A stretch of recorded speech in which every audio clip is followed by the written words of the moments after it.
Kulindeleke ukuthi umkhandlu obhekele izindaba ezithinta i-coronavirus eGauteng uzwe ngomnyango wezempilo eGauteng ngeqalasizinda ekhona ukuqinisekisa ukuthi ukugoma kuba impumelelo.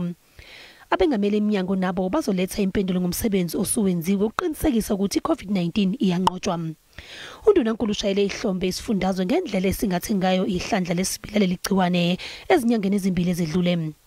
Manje kuzogxilwa ekuthuthukiseni umnotho wesifundazwe okhahlanyezwe ukubheduka kwe-COVID-19. We were ready on the 10th, Wednesday, to launch our vaccination program. We were ready.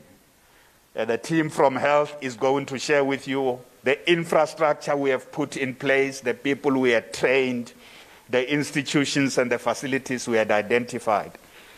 And I must say that the people of our province are very disappointed that we did not launch the vaccination program. Kusenjalo, izikole zikahulumeni eGauteng sezikulungele ukwamukela abafundi ngesonto elizayo. Ngokusho kwengameli zemfundo eGauteng, iningi lezikole esifundazweni sezilitholile izimpahla zokuzivikela i-COVID-19. Uthi izikole ezingamaphesenti angama-90 esezitholile izincwadi zokufunda kodwa kukhona lezo ezingakazitholi izincwadi. We've also concluded the delivery of LTSM, that is the learning, teaching and support material, textbooks and stationery.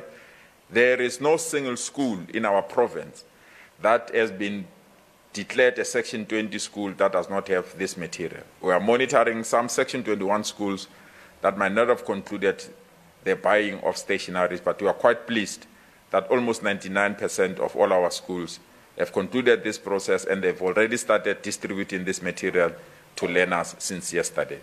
Lesifundazwe uthi umnyango usuvele usezinhlelweni zokuqasha othisha njengoba kuvuleke izikhala emva kokushona kothisha ngenxa ye-COVID-19.